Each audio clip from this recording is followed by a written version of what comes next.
Have you tried to turn on dark mode on Roblox and it's not working? So here's how to do it.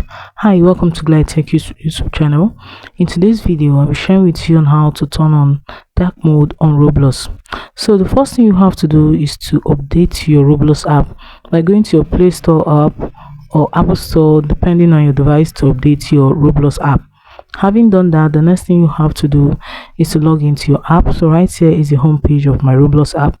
The next thing you have to do is to click on the more option found at the bottom of the screen. So right here you have to just scroll and click on settings.